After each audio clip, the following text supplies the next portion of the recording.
This episode of the Luke Branquinho Show is brought to you by Resistol. How old were you in 2000? In 2000? Were you? 2. He was 2 in 2000. That was my rookie year, for everybody wondering. I won my rookie of the year in 2000. Wow. All right, thanks for being the guest. We need to get somebody a little older up here.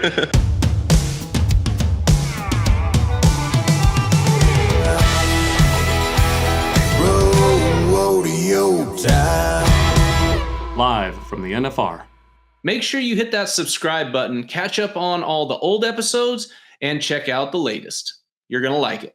Well, welcome to the Cowboy Channel stage here at the Las Vegas Convention Center for the Luke Branquinho Show. It sure is an honor to be able to be on this stage all 10 days and have some great guests. The guest today, Resistol Rookie of the Year, first-time NFR qualifier, Ryder Sanford. Ryder, thank you for joining us today. Yeah, thanks for having me.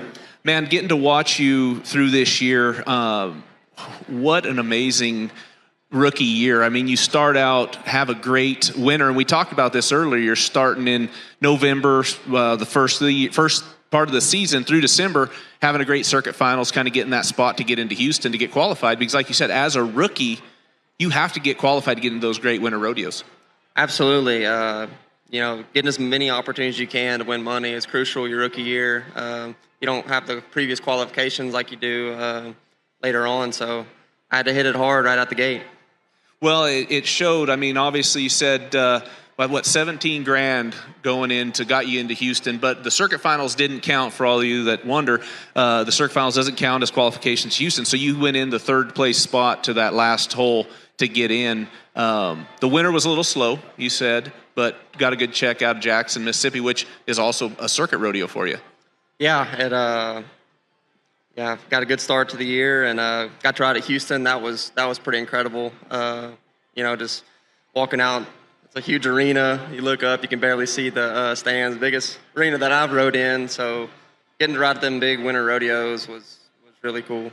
Well, I'm really dating myself here. My rookie year, it was in the Astrodome before they moved it to the new stadium, and I was the same way, man. I got qualified by a go-round win in Denver, and I thought, man, I get to go to Houston. How cool is that going to be, And end up walking into that arena. You walk down, and I was a huge baseball fan, and I mean, I guess Sulphur, Louisiana. When I think of that, I think of the Martin family, being I'm a steer wrestler, and that's where they're from. And I know you kind of grew up with them, but being an Astros fan as well and seeing Craig Biggio and Bagwell, they had their names on there.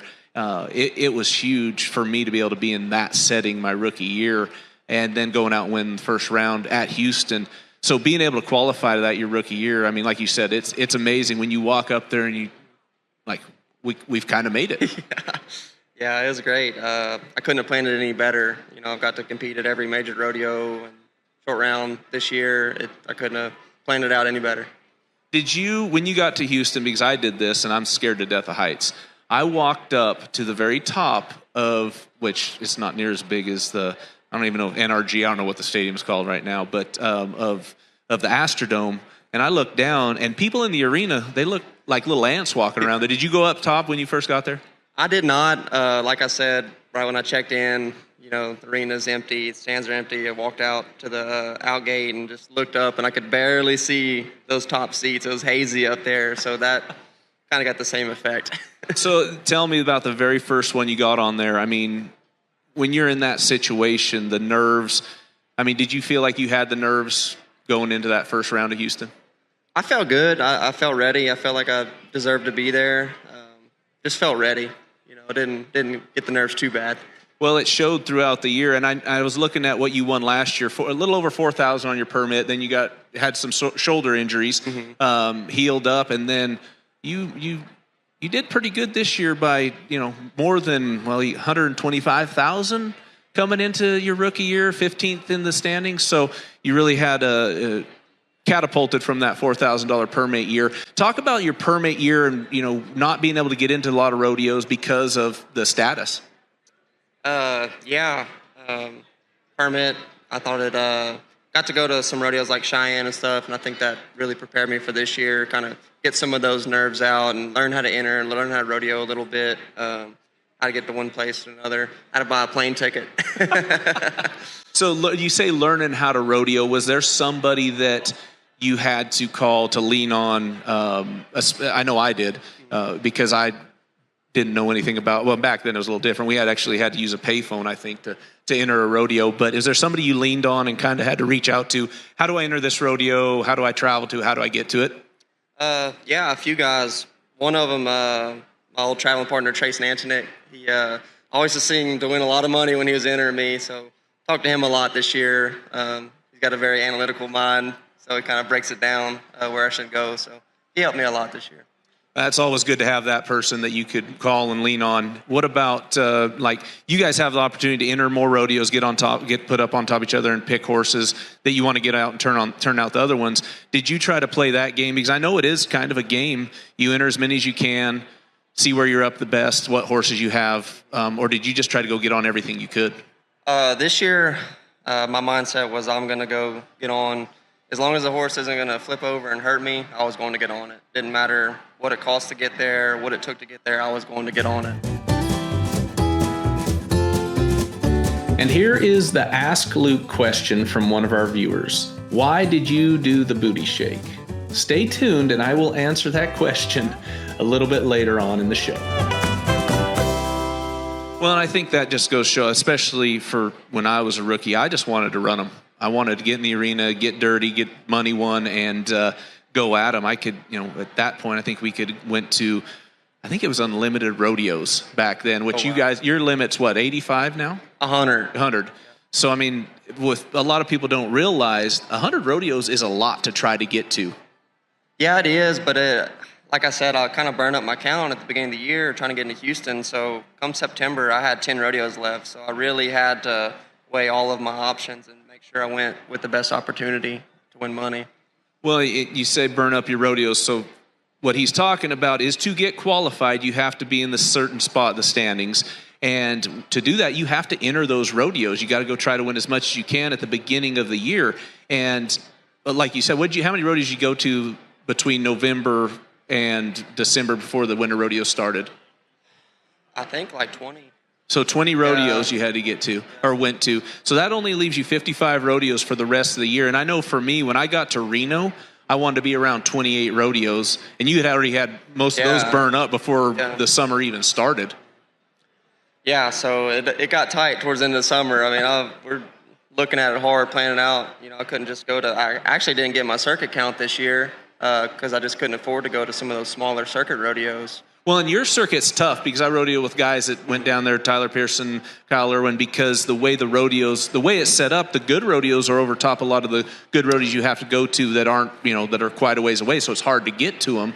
And if you burn your count up to go to those smaller rodeos, you just can't do it. It used to be you could go to those rodeos, unofficial, your circuit rodeos, they still count towards the circuit standings. Now, if you enter it, it counts.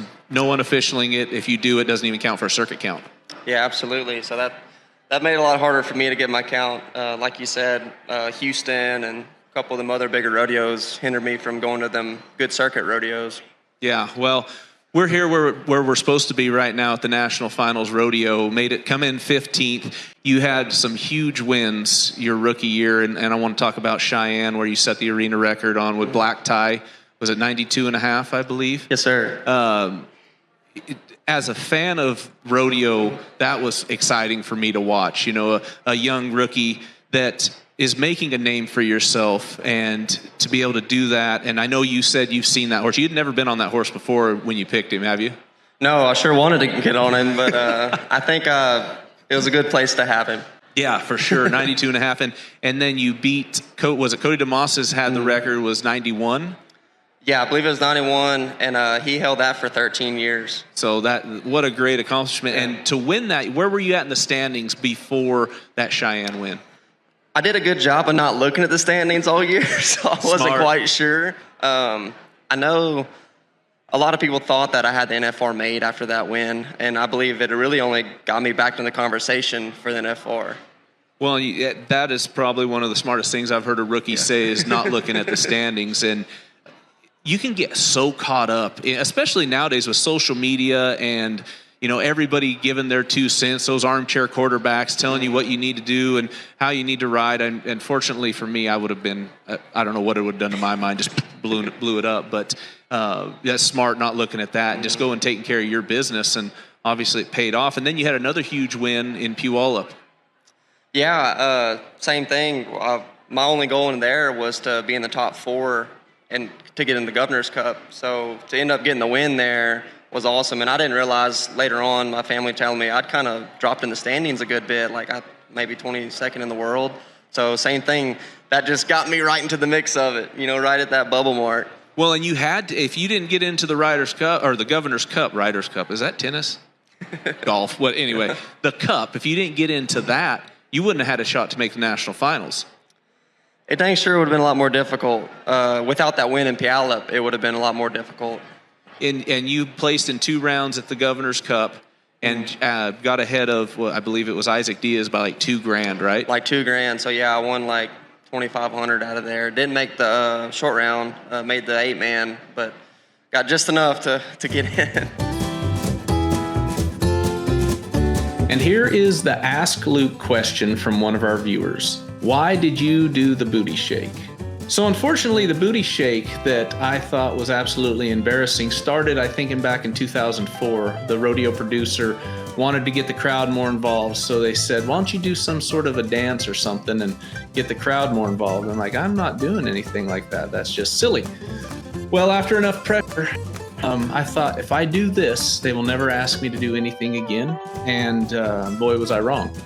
The only good thing about it, I only did it when I won. So fortunately for me, I got to shake my butt a lot.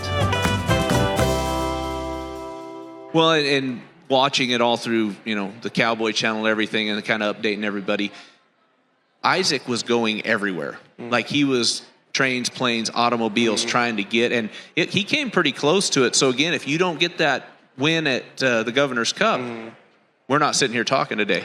No, sir. It was come down to the last hours of the season, just waiting to see what we were all doing. It was a busy month. We were all over the place, from coast to coast, Iowa, over to San Bernardino. We were all over the place. So what I'm hearing is pressure does not bother this guy. He could handle it, and he's going to be a force to be reckoned with for the future, which is, for me as a fan of rodeo, I think is awesome.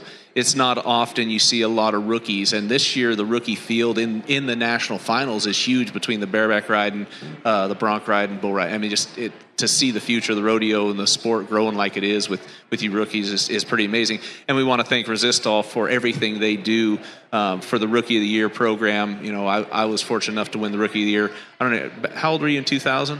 What's that? How old were you in 2000? In 2000? Were you? 2. He was 2 in 2000. That was my rookie year, for everybody wondering. I won my Rookie of the Year in 2000. Wow. All right, thanks for being the guest. We need to get somebody a little older up here. But, I mean, Resistol has played a huge role in rodeo and everything they do for the sport. And, obviously you're going to get to go to the Resistol Rookie Luncheon. I'll get a chance to speak there and with a lot of the other world champions from the past and Rookies of the Year, and you're going to get to hear some really cool stories. But Resistol, again, I know that we talk about sponsors. Let's talk about your shirt right there. You said Jessica Whalert from Cinch, which I had her on the show. You ripped your jeans in Puyallup. She's like, so you got a clothing sponsor? Yeah, ripped my jeans after my ride. She come up, you have a clothing sponsor? At the time, I had a pair of shirts. I was like, actually, I don't have any sponsors, so I got plenty of room. So she said, well, we'll be in contact with you. And then after that, community approached me and wanted me to be on the team. So that's just been a blessing, because I can remember back going to amateur rodeos, me and my buddy then, like, man, if we could just get a couple free hats, we'd be doing fine. Generation after generation, Resistol is the cowboy hat of choice for ranchers and rodeo cowboys. Since 1927, Resistol has been making the finest cowboy hats available right here in America. Made from the finest select furs to a beautifully finished hat, each one goes through 200 hands to get to the custom finish and quality we expect. Made for cowboys, we live it every day. Well, you were talking about community coffee, and they had a dinner for you guys, and they had a guest speaker that you guys got to listen to and kind of hear some motivational talk from. Tell us about that. Yeah, they had Tim Tebow come talk to us. We got a little meet and greet with him. He's an incredible guy, really strong in his faith, and just had a good talk, really motivating before this whole deal got kicked off. Now that's, obviously that guy's such a motivational speaker, and kind of he's somebody that you could listen to and enjoy to hearing him talk. He doesn't necessarily talk about himself or what he's done, but what God has done for him and helped him throughout his life. Speaking of something, helping yourself, education. We talk about this a lot. I talk about it at all my clinics. I try to tell everybody, hey, you need to go to school, get an education, because there's no telling what could happen in rodeo. You may go 20 years, you may go 2 years. You went to McNeese State, and you have a degree in engineering. I don't know many cowboys that have a degree in engineering. Talk us through that. I mean, what was to be an engineer? I mean, just something you always loved? Yeah, I'm got a degree in civil engineering, so I enjoy building things and everything that goes on with that, and it just really kept me focused throughout college, because big workload with school, so I just had time to go to school and to rodeo, so really kept me focused. And 3 times the college national finals, is that correct? Yes, sir. Did you have any luck out there in Casper? Not the first 2 times. The last time I went, May 22, got a couple round wins, second and the third round, and was in the short round, about to win it, about 7-9, sat on a foot, and that one stung pretty hard, but I think it really motivated me and lit a fire for this year. Well, it's funny you talk about that. My rookie year, I ended up 16th, $1,300. I missed the national finals, and it was from a guy that has won a little bit in the steer wrestling, Oatberry. I don't know if you ever heard of her, but being in that position, like, hey, I was 16th, and knowing that you can compete at that level. And I mean, at the college finals, you're with some woofy guys that any day they could be at the national finals rodeo, and to be able to have that motivate you, like, hey, I can do this. That's what it did for me. I took a week off and kind of focused back and thought about what I needed to do different, make a few tweaks, and it sounds like that's what you did after that college finals, huh? Absolutely. That loss there, I think it really prepared me to be able to handle the pressure in some of them high-pressure situations like I've done this year. Rodeo trivia question. What is the penalty for a timed event contestant when they break the barrier? To hear the answer, you're going to have to stay tuned, keep watching the show, because I will answer it a little bit later. Well, I'm going to say this. It wasn't a loss. You don't lose, you learn. Actually, I read that quote somewhere. It's never a loss. It's a learning situation. And I think that's how winners go about it.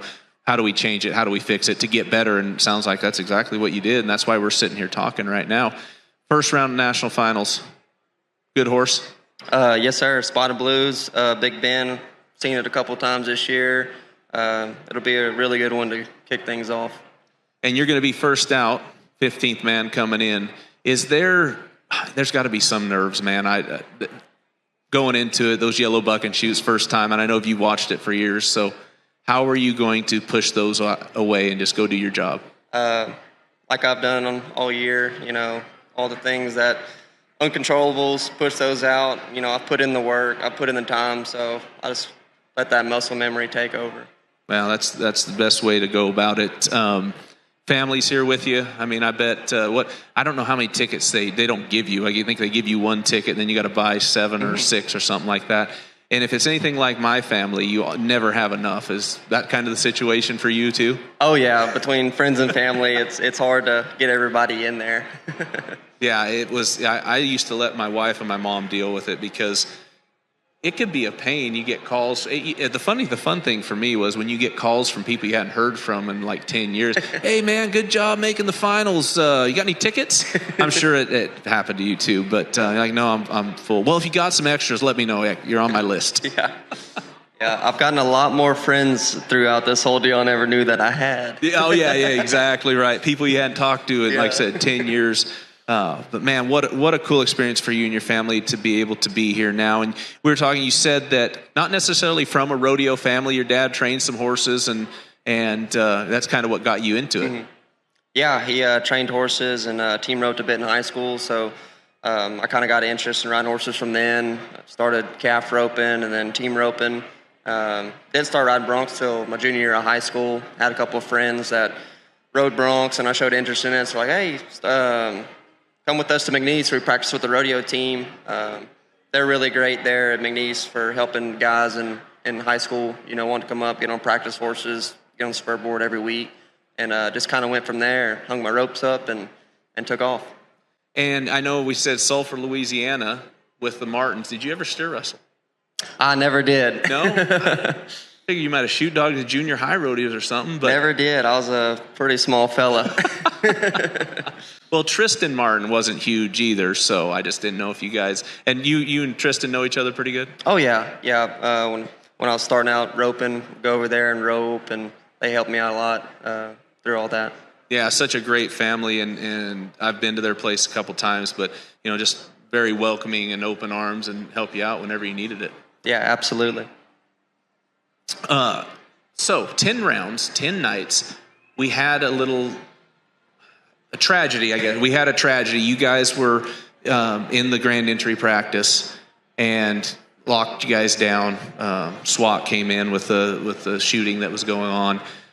How was the mood down there with all the contestants and everything? Yeah, like you said, it was a tragedy. My heart goes out for all the families and their lost ones. It was terrible. Yeah, and the guy, everybody down there probably didn't. From what I heard, I talked to Coleman Proctor. He said, listen, the first responders were awesome. They made sure everything was, we were buttoned up and we were safe. But, that had to be some stressful times for you guys down in there and not knowing what was going on. Yeah, I wasn't too keen on sitting in one spot in the middle of the arena. We were all ready to get out of there. I'd imagine so. And I can't even imagine your first NFR and something like this happens. And, seeing social media and everybody's like, well, why are they canceling the finals, the first round? That's a bunch of BS. They don't have any idea what those family members are going through that maybe have lost a loved one or anything like that. And I know as contestants, seeing what you guys' response was, hey, we're happy that everybody, we were safe. Everything was, good. We're going to continue on with the rodeo. They're going to have a matinee, or I guess a morning slack for just the contestants. So you guys are still going to get to do what you want to do. But, it's just crazy the way people's minds work. And I don't even know the word, no sensitivity to the situation. Yeah, you get so focused in your own world.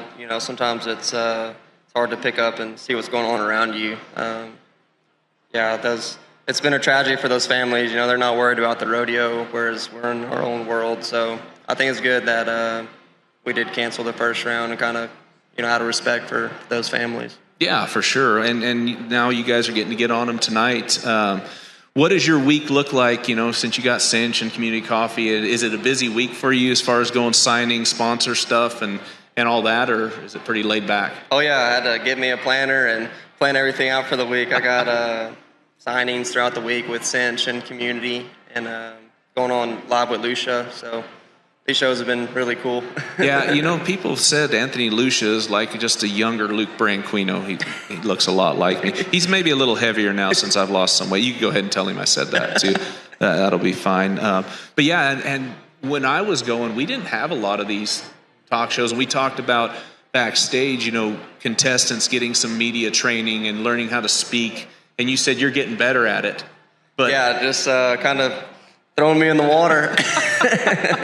Well, I know, like I told you, for me, when I got picked up by the U.S. Army in 2004, we had to go through media training because they not only wanted some of the best athletes, they also wanted people that were able to speak and be able to talk in front of the camera.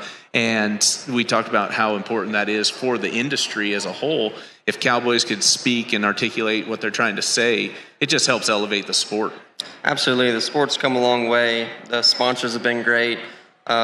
Saw what it took for me to make the finals. Last year, I believe it was $106,000, so it was about 15 more grand. There's no telling where it's going to be next year. Yeah, that added money keeps getting better, and I seen they just signed a contract to stay in Vegas for another 10 years or 15 years, which is great. I mean, we talk about the finals being moved. I don't know that there's much better of a place than right here in Vegas. I think this is home. And they have the accommodations for everybody, whether it's you have a young family or you just want to go to Denny's after the rodeo. They got everything for you. Nightlife for you. How's that? It's been cool, just kind of taking it all in, all the cool casinos, just taking it all in. Where do they got you staying at? Resorts World. Yeah, that's where we're at too. And they got there's kind of something there for everybody, and you really don't have to leave Resorts World once you get there. Oh, they got everything right there. Yeah, that makes it nice going up, and where the rooms are. Go up the elevator, go straight to you. You don't have to walk through the casino. That's one thing I've always appreciated about those type of properties. When back in the day, the Gold Coast was the main sponsor or the main hotel for everybody. You used to have to get out of your car, walk through the casino. It'd take you an hour and a half to get up to your room. And as an athlete, I guess it was tough because you just want to go to bed, get something to eat, and go to bed. And now it's boom, you're right up to your room, which makes it nice, I'm sure, for you guys. Absolutely. We went and ate at MGM last night, and it was a lot more chaotic there. Yeah. Did you go to the Craft? Yeah, we did. That's good. I'm sorry, the New Orleans seafood. Oh, was that Emerald? Is it Emerald's? Emerald? I think so, yeah. We talked about going to Craft. But yeah, you should go. busy. It's pretty good. But there's so many options here in Vegas. We went to Michael's at South Point last night, and it was amazing. But, I mean, you can go to any property and find one hell of a steak. Yeah, if you go hungry, it's your own fault. That's exactly right. And back in the day, the buffets used to be really good for a bulldog or two. So, obviously, you don't want to put on any weight. I'd stay away from the buffets. But they got plenty of those. I see my friend Joe Nelson look like he'd been eating at a buffet. Oh, shoot. Guys you traveled with this year? Parker Fleet, Parker Kempfer, and Logan Cook. Guys that I've been riding the past few years. So they also helped me, deciding where to go. They've got a little bit more experience in it. Great guys, we all want each other to win, really push each other. So they were great to travel with this year. How important is that? And for me going, it was important to be with a crew that would motivate you to be the best. And it was like a competition, but they were always there to motivate you. I mean, how important was that for your success this year? Absolutely. Your traveling partners can really make or break you. You're living with these guys essentially, throughout the summer. So if you don't get along, you're not going to be focused on the rodeo or your job. So having a good support system like that really helps. What did they have some luck this year? Oh yeah, they had some big wins. Cook's been right outside of it the past couple years, but he's going to have his day. He rides really good. So that's Logan Cook, right? Yes. Yeah, I've obviously seen his name in the standings. And the other two guys, are they kind of just getting started too, or have they been rodeoing for a few years? They've been rodeoing for a few years, battling some injuries and some other things, but all of them ride really good. And I think that's something that isn't talked about enough is injuries and battling it. I mean, as cowboys, there's no guarantees. You get on hurt, you get on sore. Your injury last year with your shoulder, what was that? Did it require surgery? Yes. Tandy hooked me up on that one.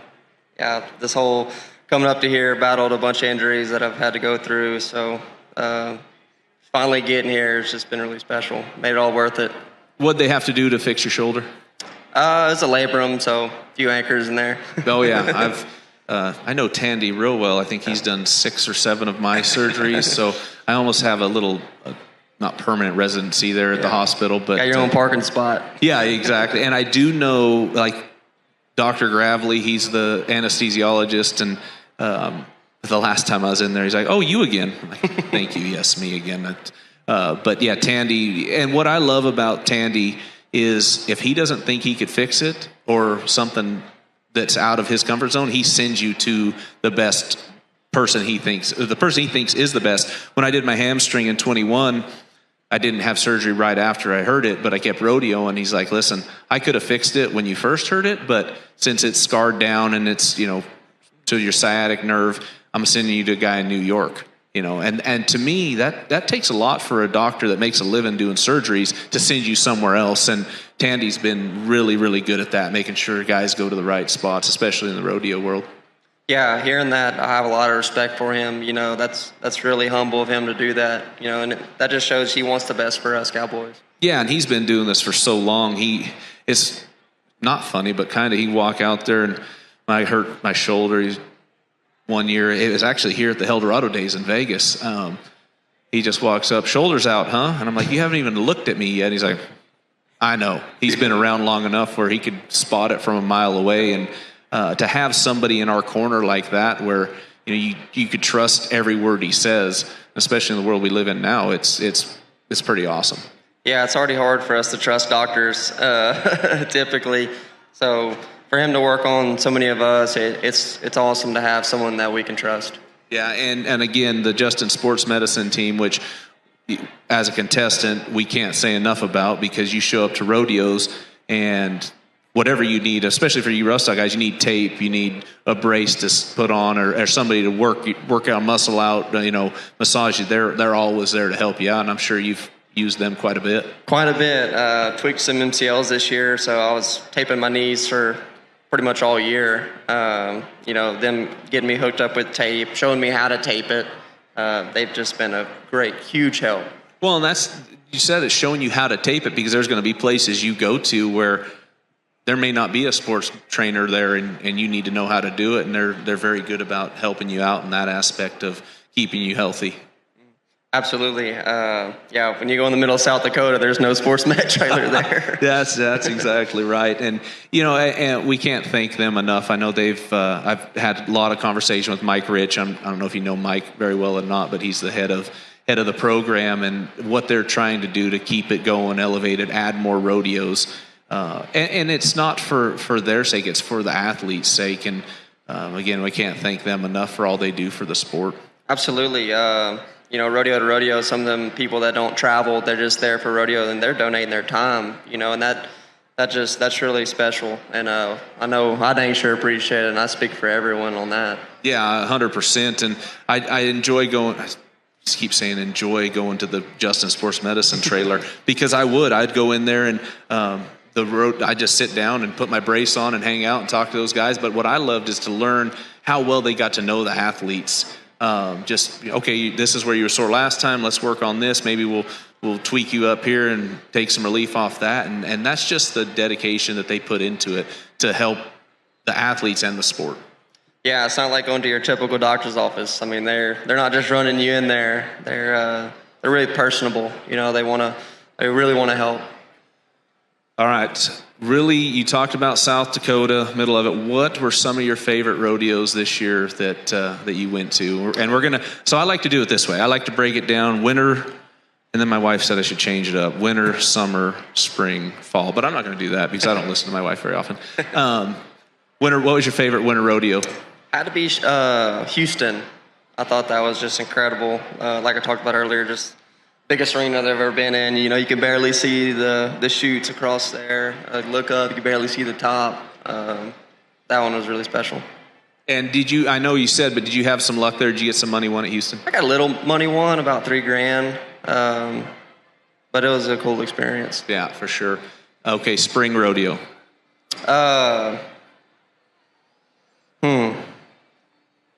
Probably the next one would be Cheyenne and Calgary would probably be my next two.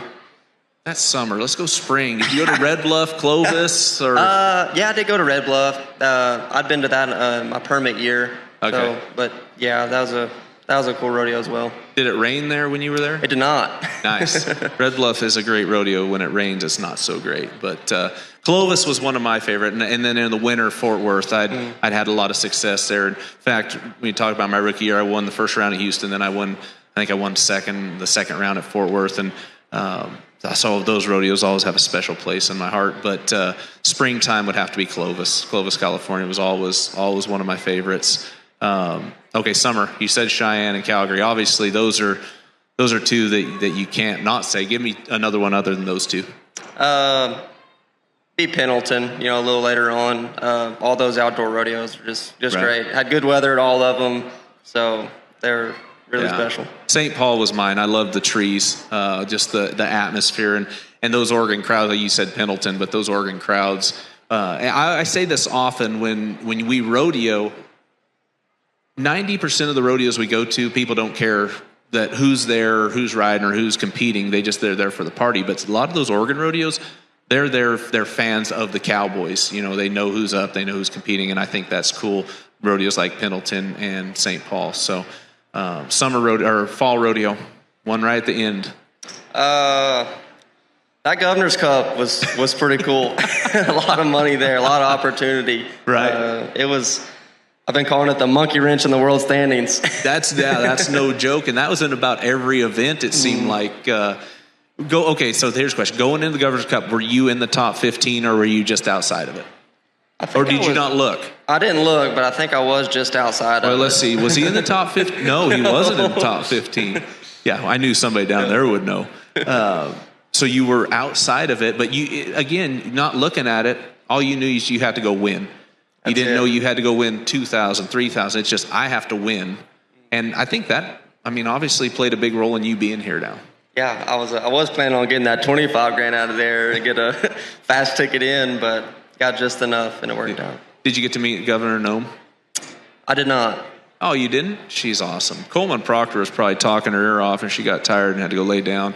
He's pretty good at talking a lot, but he's been a guest on the show a couple times and he's been awesome. But, the traveling, the miles, how many miles did you put on your rig this year? Too many to count. You hit that odometer reset and you have to reset it again? Yeah, it just keeps rolling. Lots of miles, lots of planes. They talk about that's probably one of the most dangerous things we do is being on that road. That's it. So maybe you do, but a little advice from an old veteran. Make sure from all the flying you do, you get frequent flyer miles or does he have frequent flyer? No, you guys need to do that. Seriously. You get those extra points and get nice hotel rooms when you check in. I wish I would have, and this sounds so old of me to say this, I wish I would have done that when I was younger. Make sure you get those numbers where when you buy a flight, you get points. Anyway, that sounds crazy. But do that. It'll pay off in the long run, so when you want to go on vacation, you don't have to pay near as much. And from the sounds of it, after this NFR, you're going to have some money to go on a vacation. Absolutely. I'm actually getting married at the end of the month. Is this news to everybody? Is like everybody know this yet, or is it? They do now. Well, congratulations. Yeah, that's my fiance right there. Can we get a camera shot right here, please? Right here. Fiance, step up here, please. This is breaking news. Congratulations, guys. That's awesome. When did you guys get engaged? At Steamboat at the downhill. Oh, nice. Plan on going back. That'd be like your anniversary, engagement anniversary. And if it's anything like us, you always have an anniversary for an anniversary and another anniversary. So that's pretty cool. When you guys getting married? December 30th. December 30th? Mm-hmm. Oh, nice. So right after. I was going to say New Year's party is going to really kick off then. Oh, it's going to be a good time. Where are you guys getting married at? In Weatherford. Okay. That's not very far from me. I didn't get an invite, but it's not very far from me. I think it's an hour and a half. But maybe I'll crash the party. I don't know. Maybe I'll bring a camera crew. We'll do another show or something up there. Right on. So Weatherford, where at? Is there a special venue there in Weatherford you guys go to? Diamond H3. Skylar really loved the venue there, so that's where we're doing it at. Oh, that's awesome. Well, congratulations. How long you guys been together? About 8 years. Oh, well, it's about time. Yeah. It's about time, right? Well, that's great. So honeymoon, where are you guys planning on going? I think we're going to go to Italy. We've been talking about it. Oh, man. Yeah. You got the trip booked yet? Not yet. See, if you'd have had those miles of all the flying, you might have been able to get an upgrade on the hotel in Italy. What's in Italy? The Eiffel Tower, right? No. My wife would be so disappointed in me right now. Oh, that's great, man. Congratulations on that. And what a way to end the year off, especially after we all know you're going to have a great national finals. We talk grand entry, how the practice was. You guys didn't get to do much practicing, but I can remember, and in fact, talking about it, it brings back a little emotion. I'm not going to cry, but the first year I rode in the grand entry, the smell in that arena, when I talk about it, it comes back to me. I can actually smell the smell of the arena going through there. It's gonna be unbelievable the first night riding in there, and your eyes are gonna be wide open, going, I'm here, I made it, and it's gonna be something you're gonna remember forever. So congratulations, and we're looking forward to watching you get after them. I appreciate it. Yeah, I've been just make sure this whole process just to really appreciate every little thing. The grand entry, walking into the Thomas Mack for the first time. It's all been really special. Well, and the back number ceremony and all that, take it in and don't take it for granted, because like I said, this rodeo world, it can be crazy. You can go 20 years, you can go 2 years. So I think your head's on right, and you know exactly where you're supposed to be, and just hearing you talk and the way you're going about things, man, you're going to have a bright future that's already started. So I'm looking forward to watching you. And I know all these fans out here, and if you haven't got your Pro Fantasy Rodeo team yet, make sure you get it. This guy is going to be a steal. I'm cheap. Cheap. How many did you get a team? Not yet. Oh, you better get after it. I think it closes here in just a little bit. Yeah. Did you guys get a team? You got to pick a team, and I know a Bronc rider that you can get cheap. Ryder, thank you for coming on, man. Best of luck to you, and I appreciate you coming on the Luke Branquinho Show. For everybody out there here at the Convention Center, thank you for stopping by. Thank you for listening. Make sure you go to YouTube, like and subscribe. Especially subscribe. I say this every time, because if you subscribe, I make money, and who doesn't like to make money? Appreciate you all. Thank you. Rodeo trivia question. What is the penalty for a timed event contestant when they break the barrier? The answer to this question is it is a 10-second penalty if you break the barrier. 10 seconds will be added to your time and usually means you do not win anything.